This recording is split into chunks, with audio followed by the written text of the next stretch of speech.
All right, we're live. Welcome, everybody, to this session of the CortiCare webinars, really focused on internal staff training. And today's topic is cardiac arrest, hypothermia, and PostAnoxicMyoclonus. The presenter is Dr. Navita Kaushal, and you're familiar with her, I think, from working with her. And if not, just a quick background that she has her degrees in physiology, pathophysiology. She has worked in neurodiagnostics and has taught in neurodiagnostics for a number of years. She was recently working at Einstein Medical Center in Philadelphia, which now we were told is part of Jefferson. And I want to say that she is definitely a topic expert, and we look forward to the presentation. This is really quite timely, and I'll just make mention of one item, and that is in 2020, the American Heart Association came out with their new guidelines for cardiac arrest and for post-cardiac arrest care. And a big portion of that had to do with, again, this therapeutic hypothermia treatment and the requirement to monitor neurology or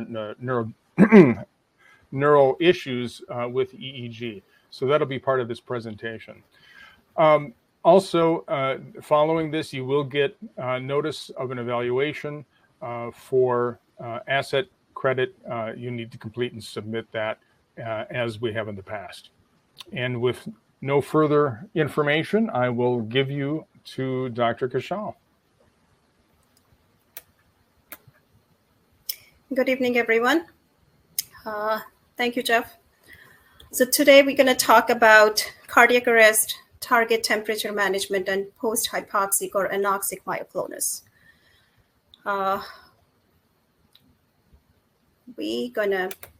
Here is an outline for today's webinar. In the beginning, I'll talk about cardiac arrest and its care. What is the difference between naturally occurring hypothermia and medically induced, or what we call target temperature management? We will go over various EEG patterns that we see after cardiac arrest. And the patients who develop myoclonus will look at the EEG patterns in those. We'll discuss how many types, what types of myoclonus is out there. I have 2 case studies to share with you. And then we're going to talk about the neuromuscular junction blockers, how they help or not help the myoclonus. So we all know cardiac arrest is basically the electrical conduction system of the heart. It gets sort of wacky, and which leads to arrhythmias. And that will lead to cessation of breathing and blood flow to the brain. So basically, brain is deprived of oxygen and all the blood and the nutrients. This can be reversed if it is dealt with in a timely manner, can be reversed with cardiopulmonary resuscitation.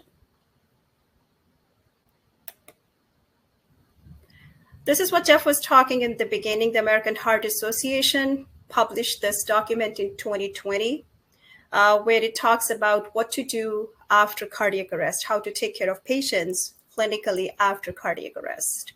So instead of going over the entire thing, we will focus on what is relevant to us.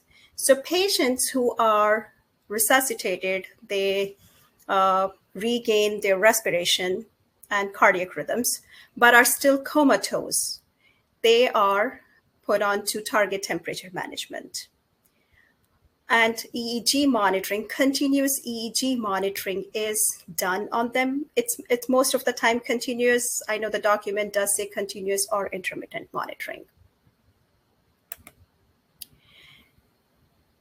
The naturally occurring hypothermia due to accidental reasons is when the body temperature drops from 36, 37 degrees all the way down to less than 24. So once it is below 35 degrees, that's when the shivering is introduced. Natural physiology introduces shivering to get the temperature back to 36 degrees. If it keeps dropping further, that's when the patient is unconscious and the shivering stops. So at that time, the body sort of stops to regain its normal temperature. Less than 24 degrees is definitely fatal.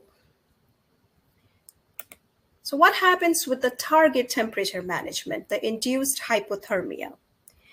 This is a neuroprotective approach. It's a neuroprotective mechanism to improve a neurological outcome in patients who had cardiac arrest and now who are resuscitated and have regained their respiration and their cardiac rhythms. So the body temperature is lowered to 32 to 36 degrees for at least 24 hours. This is the protocol. This is just a bird's eye view. Different hospitals, different ICUs use different temperatures, but 32 to 36 degrees. It's usually 34, 35 degrees is the one that most of the organizations are using.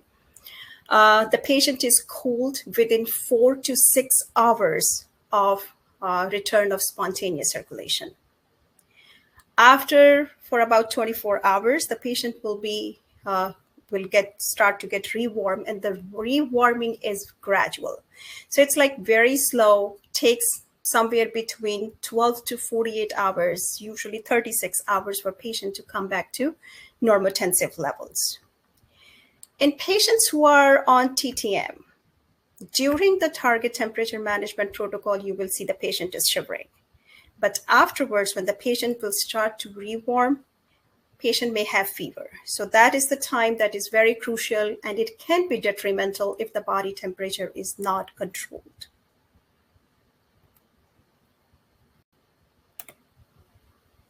So why do we need to induce hypothermia?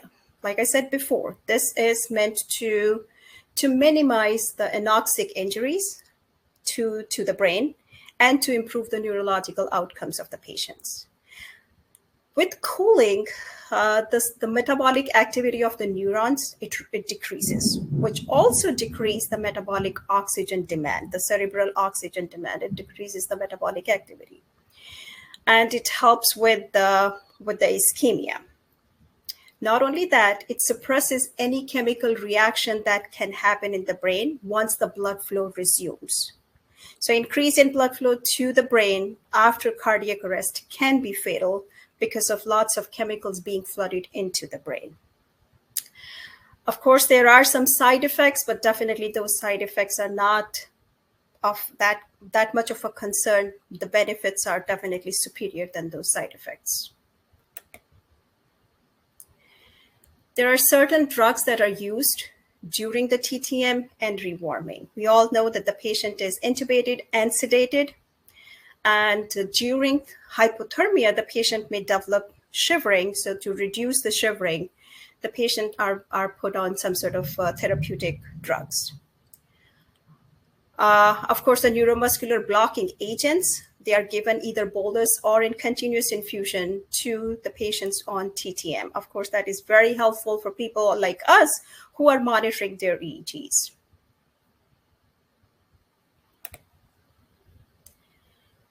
Okay, so there is a patient who is post-cardiac arrest, resuscitated on target temperature management, and hooked up to EEG. What are we seeing in that patient? What clinical signs, what is it there on these patients? Seizures. We all have monitored patients with post-cardiac arrest, and we have seen one or more or all of these things happening in the patients during TTM. Patient may have generalized focal or clinical or subclinical seizure. Patients have myoclonus, which can be focal or generalized. Patient can get into status epilepticus, which can be clinical or subclinical. We do see flat EEGs during cooling and even during warming. The burst suppression pattern, that is a very famous favorite all-time pattern that we see in cardiac arrest patient. And of course, gradually we do see that the background is returning to closer to normal during rewarming.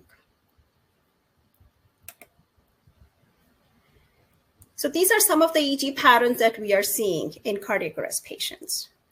These EEG patterns, they hold prognostic value.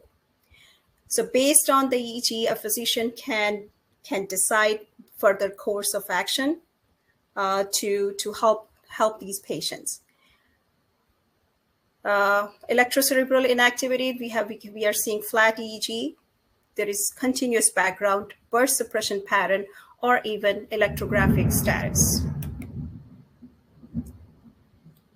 Some of these patterns are malignant. There is no comeback from this. These are burst suppression, non-reactive background, alpha coma, generalized status epilepticus, LPDs, and GPDs. Burst suppression is seen in more than 50% of the patients. Alpha coma is less than 10%. LPDs and GPDs are about 37% of the patients. However, in these patients, some of the patterns are benign, like if you see continuous or near continuous background, some delta theta activity.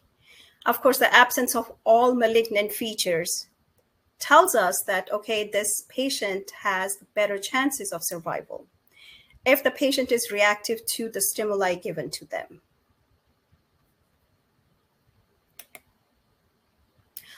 Let's talk about in detail these patterns that we are seeing in cardiac arrest patients. ECI, or electrocerebral inactivity. It is a very common pattern that we see in early phases of hypothermia. Keep in mind, if you are seeing it during hypothermia for up to 24 hours, it does not have any prognostic significance. However, if it continues to be there during warming and after 24 hours, it is a very strong indicator of poor prognosis in these patients. Here are some of the examples of ECI.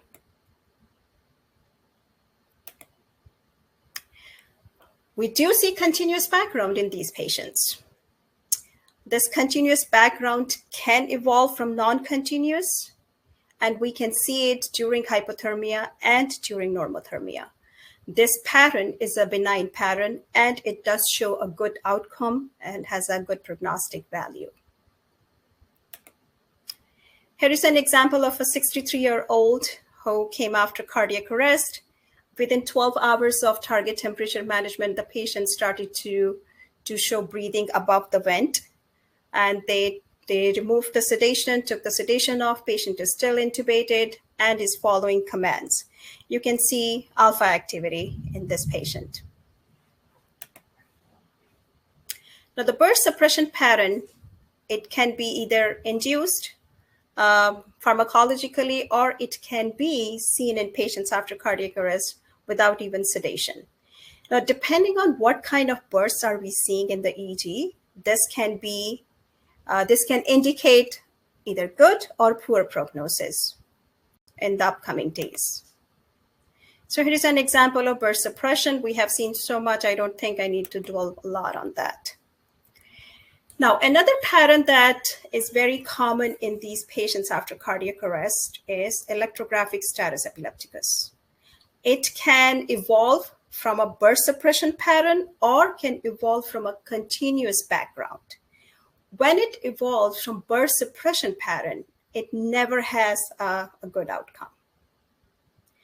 This status epilepticus can happen during hypothermia or at the beginning of the normothermia.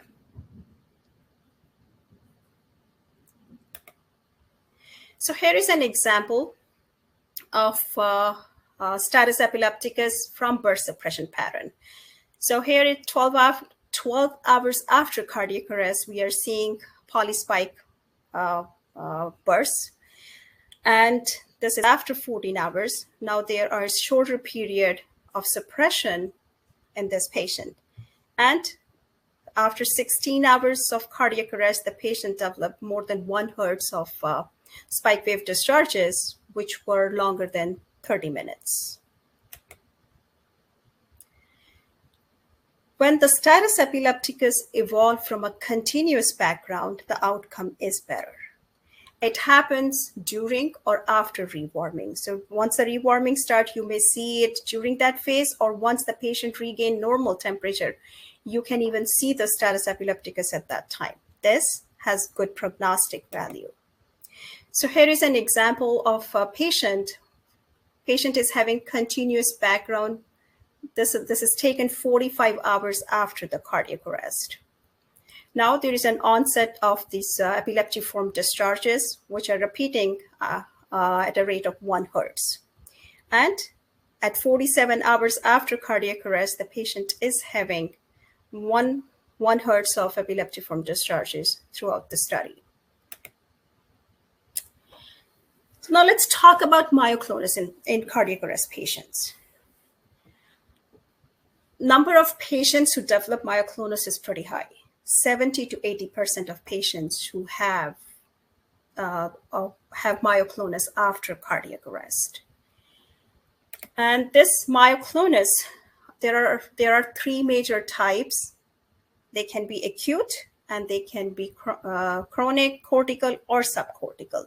So 3 major post-hypoxic or post-anoxic-myoclonus that we see in these patients is acute post-hypoxic myoclonus, chronic, the other name for that is Lance-Adams syndrome or LAS. And then we have subcortical, which is also acute myoclonus, which originates from the brainstem. We're going to talk in detail about these 3 types of myoclonus. Now, keep in mind, the myoclonic status epilepticus after cardiac arrest is not myoclonic epilepsy or myoclonic epilepsy status.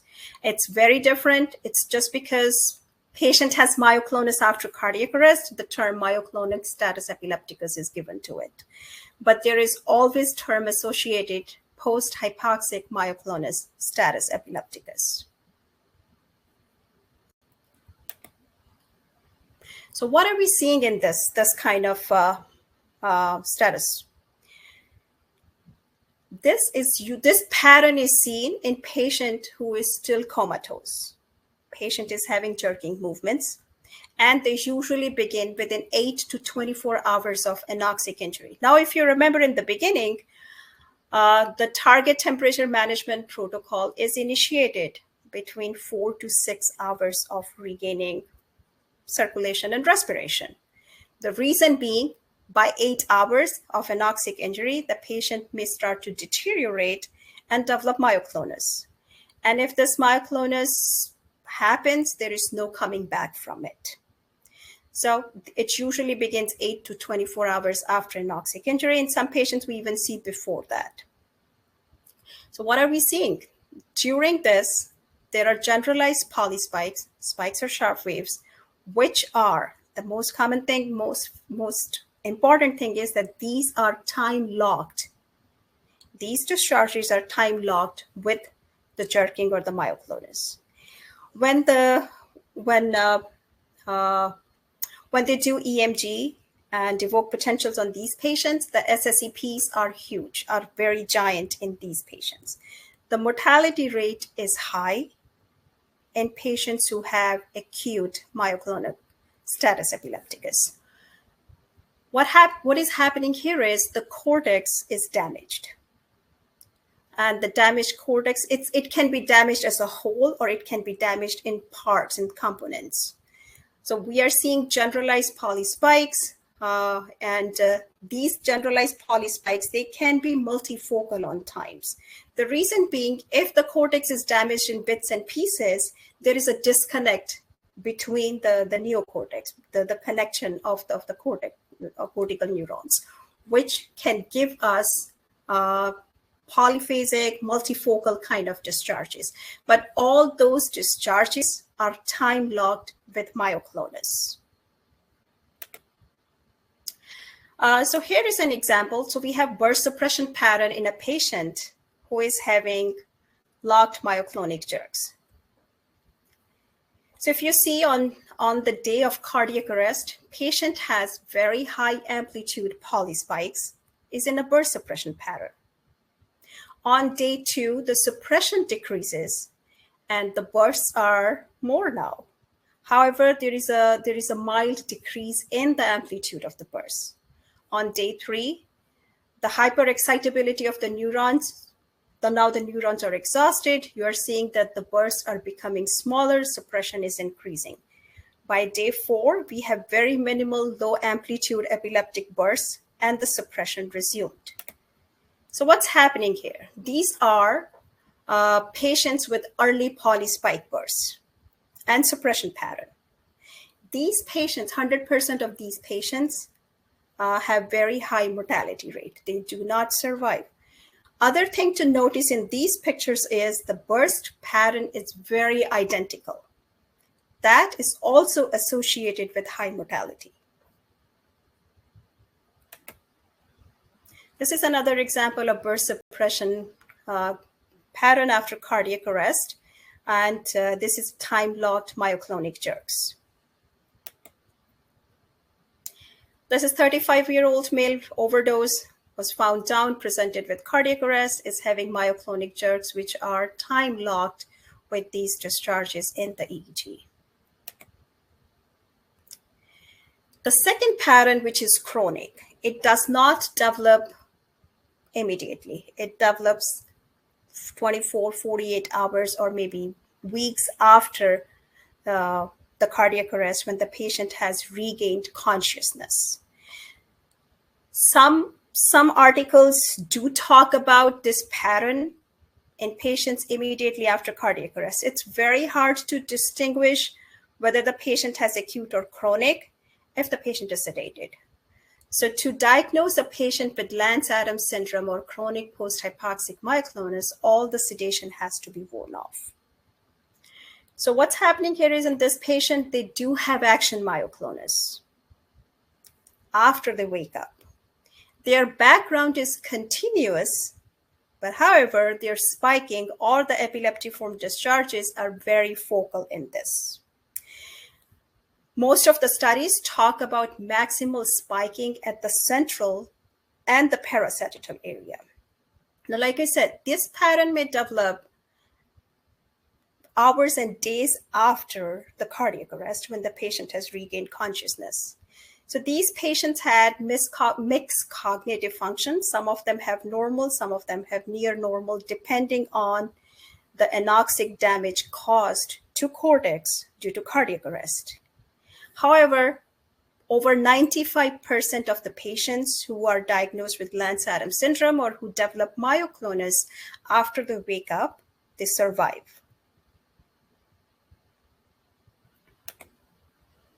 Again, this pattern is also a cortical pattern. So whatever damage is done to cortex is causing Lance-Adams syndrome. What EEG pattern are we seeing in that? The patient has continuous background. However, they do show epileptiform discharges from the vertex area, and they are also time-locked with myoclonic jerks. This EEG is a little bit confusing. I was in this case study when this patient was hooked up for EEG, came back to patient was awake, and after the patient regained normal body temperature, started to have myoclonus of the face and the forehead. So there was a debate among the residents and the EEG reader whether this patient is falling under acute or chronic myoclonus. There was absolutely nothing happening when the patient was on TTM and the patient was rewarming. It's only 48 hours after the patient developed myoclonus. So most of the consensus was going towards the patient has Lance-Adams. If you see, the patient does have a continuous background, but instead of spiking at the central or parasagittal, it is having at the frontal area. So basically, spike and wave discharges 1 to 2 hertz on a continuous background after patient regained consciousness. This is another example of Lance-Adams. The reason it is Lance-Adams because this is day 4 of normal body temperature of sedation. Patient is extubated. If you see here, the most of the spiking is at the parasagittal region. With the state change, the spiking does diminish. But if you see the CZ, and there is very low voltage spike still present at the parasagittal. So when the patient is sort of active and alert, there is more spiking, but with the state change, the spiking sort of diminishes, which is an indicator of a better outcome. This is another example from a paper published in 2016. Here is a patient on day 0 on the day of cardiac arrest. It's very hard, it's not that convincing, but it says that the patient has very low amplitude continuous background, and there are small polyspikes here. Now, after 4 days, the spiking is persistent in patient who is awake, and it falls under Lance-Adams syndrome category. Same paper also shows this image where on day 0, the patient has continuous background and spiking at the parasagittal and midline. And when the EEG was done 1 month after cardiac arrest, patient still shows spike and wave discharges at the midline. However, if you see, there is an improvement in background. You see theta and alpha rhythm in this patient. Let's talk about another pattern, which is acute, but is subcortical. It's not an easy task for EEG techs to differentiate, even for the physicians also to differentiate if the discharges on the EEG or if the jerks that are happening, the clinical presentations of the patient, if it is cortical or subcortical.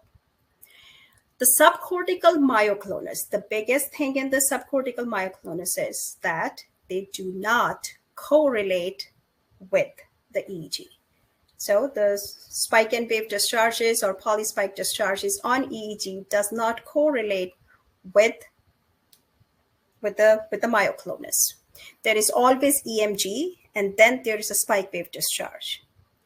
So these discharges are basically originating from the brainstem, and they are bilateral. Very rarely they will be unilateral. The muscles which are involved are face of the muscle, muscles of the neck, trapezius, axial muscles, and the proximal limbs. So basically, when patients who have subcortical myoclonus or reticular myoclonus, they present themselves, the myoclonus present itself as a startle reflex. It's not a long-lasting jerk. It's a small, but it looks like a startle reflex. And just because the muscles which are involved are proximal and not distal, it looks like as the patient is hiccuping. And the bursts seen in reticular myoclonus are not monomorphic, the way the type we saw before with the myoclonic status epilepticus. These bursts are heterogeneous. And sometimes you don't even see any epileptiform discharges in these patients. Their evoked potential, the SECPs, are normal. So here is an example of heterogeneous bursts in patients of reticular myoclonus. The reason the patients have reticular jerks is because with cardiac arrest, if the cortex is completely damaged, so basically there is no signal coming from the cortex, but the brainstem area is still intact. It did not get damaged, or the subcortical areas did not get damaged with the poor blood supply or anoxia. So the discharges which are originating from brainstem are not inhibited by cortex. So cortex basically has no control now. So these discharges are coming up. And when the neurons are hyperexcited in the brainstem area, of course, they are going to cause high voltage discharges and myoclonus in these patients. So keep in mind, these myoclonus are not locked with discharges.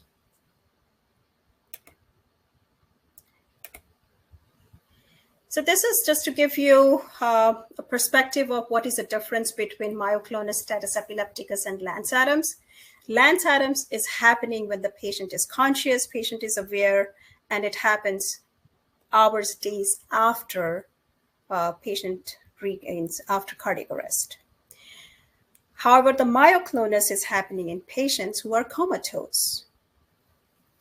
Prognosis is very poor in myoclonus status epilepticus, and the prognosis is good with Lance Adams.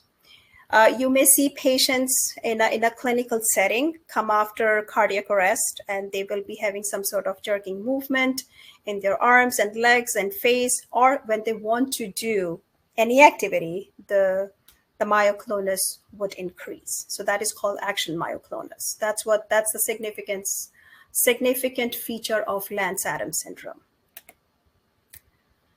There are two case studies. One is of an old man and a young patient also. The first one is, I don't want you to read all this. The reason I want to show you this case study is that this patient was discharged on the 79th day of having cardiac arrest. So on day one, this patient was put on hypothermia, and he developed status epilepticus and chest myoclonus on second day. Patient had absolutely no brainstem reflexes.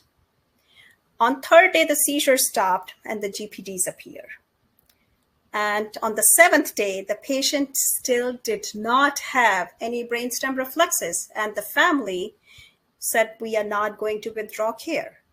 In a medical setup, in a clinical setup, seventh day is a cutoff time.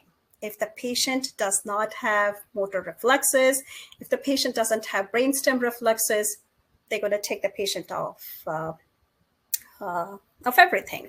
But this family was quite adamant and said that, okay, we are not going to withdraw the care. During the third week, the patient started to develop some sort of reflexes. And by 45th day, he was responding to the stimuli. 50th day, the patient was following commands and started to talk. And they discharged the patient on the 79th day. So this is sort of a happy story, kind of a case study. So this is what it is. On day one, or day of cardiac arrest, the patient is in status myoclonus, myoclonic status epilepticus. Patient is having GPDs in the coma state. On 10th day, patient has burst suppression pattern. The bursts are not looking as angry or as malignant as they were before. But the patient still did not have any brainstem reflexes on this day. On the 72nd day, patient showed improvement. There is continuous background. There are still some discharges, frontotemporal spike wave discharges in this patient. So this is sort of a happy ending for the patient. Here is a graph which will give you an idea what is happening here.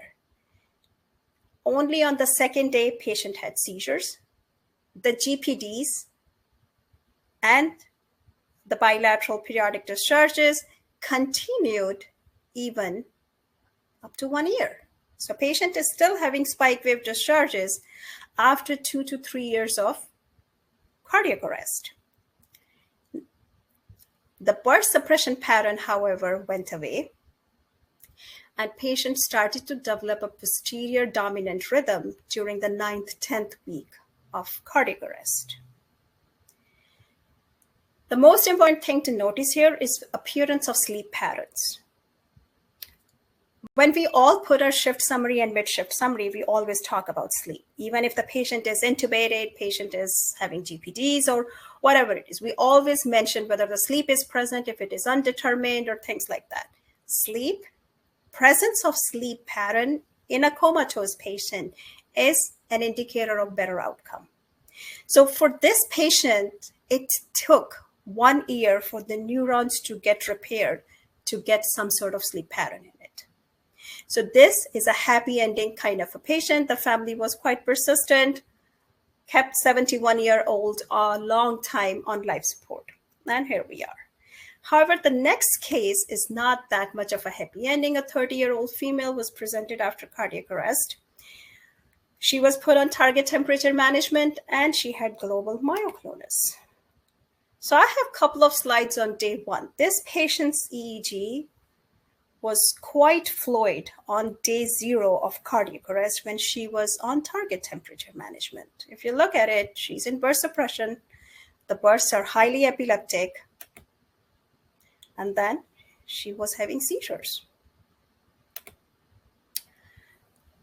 And then she's having these longer duration of generalized periodic discharges. She started to have bursts of periodic discharges and 1 to 2 hertz GPDs. So this is happening only on day 0, on the day of cardiac arrest in this patient. Second day, she is having, the neurons are all exhausted. You see very low voltage. There is no epileptiform discharges, but she still has body jerks. And the GPDs resume on day 5th. Patient is still having GPDs up to 2.5 hertz on day 7 of cardiac arrest. At this time point, she's not sedated. And of course, she has normal body temperature. Day 9, patient is still having spike and wave discharges with a mix of continuous and suppressed background. We could not follow this patient after day 9 because patient was taken to another hospital. Of course, for a 30-year-old, it's been 10 days, is not waking up, so they're not happy with the medical care patient is receiving. So patient was discharged, patient was transferred to another hospital. So we really don't know what happened. But yes, this is not a happy ending. It says it's improving, MD says it's improving, but there is nothing after that. No data is available to tell if this was a happy ending or not. This is day 9, With the stim, the GPDs increase in frequency. Let's talk about the myoclonic jerks and neuromuscular junction blockers. Do they help us? Definitely, especially when we are monitoring EEG. The neuromuscular junction blockers, they sort of suppress the activity at the motor plate, which took away all the muscle activity clinically as well as from the EEG. So here are the 2 pictures. This is a patient with very high amplitude EMG. Don't know, patient is having jerking. We have no idea what's going on behind those muscle spikes. And when the blocker is given, you can see patient has continuous background. So this was just an EMG in this patient. However, the second slide here, if you look at this, we can still figure out there is something going on before even giving the NMJ blocker. But after the blocker is given, you can clearly see 1 hertz spike wave discharges, GPDs in this patient. So the take-home message so these are some of the sources and publications. So I'm going to go back to the slide I showed earlier. It's going to take a long time.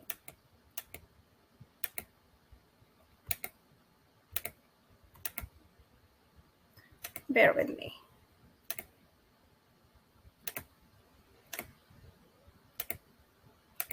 Okay, getting there. So let's recap what we have talked about. So about 1,000 cardiac arrests in a day, 90% of them are fatal. And the patients who come brought to hospital, if they do not regain consciousness, they are getting resuscitated. If they resume their breathing, if they resume the circulation, those patients go on target temperature, where the body temperature is reduced even up to 32 degrees for at least 24 hours. And then the patient start to get rewarmed. That is the most crucial time, rewarming, which floods blood back to the brain, can cause even seizures or status epilepticus during that time. And we see different EEG patterns. Some of them are malignant, some of them are benign in these patients. And patients who develop myoclonus, about 70 to 80% patients develop myoclonus. And almost 98% of those myoclonus patients do not make up. So it means the myoclonus is a malignant clinical feature. So three types of myoclonus that we talked about. 2 of them are cortical, 1 is subcortical. 2 of them are acute. The acute myoclonus can be cortical, can be subcortical, depending on where they are originating from. When they originate from cortex, you have time-locked spikes.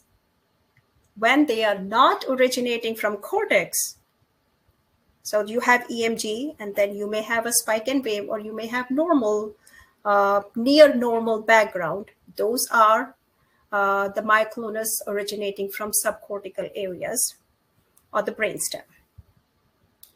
These patients, once they wake up, they may develop myoclonus at that time. They may not have before, or they may have before, or once they wake up, they develop myoclonus. Sometimes even after they get discharged from the hospital. That falls under the category of chronic post-hypoxic myoclonus, which is called Lance-Adams syndrome. These patients' myoclonus can be, it sort of accentuates with any sort of stimulus. It can be action related, or it can happen when they want to do any activity. Some of those look as if they are intentional. Those patients still have better outcome, but patients who develop acute myoclonic status epilepticus while they are still sedated, intubated, on hypothermia, or on normotensive do not have good prognosis. So 3 different kinds. You see different kind of EEG patterns. And we have seen, while monitoring EEGs, we have seen all those patterns. So that's it from me. If there are any questions, I'll take them.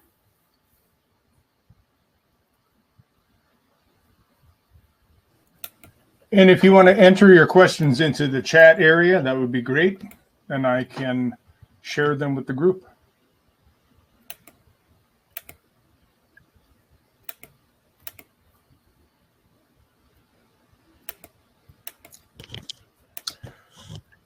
One question I have, is there any general feeling about outcomes and the 3 different types of myoclonus? The post-hypoxic myoclonus, which is seen with status epilepticus, is the most fatal.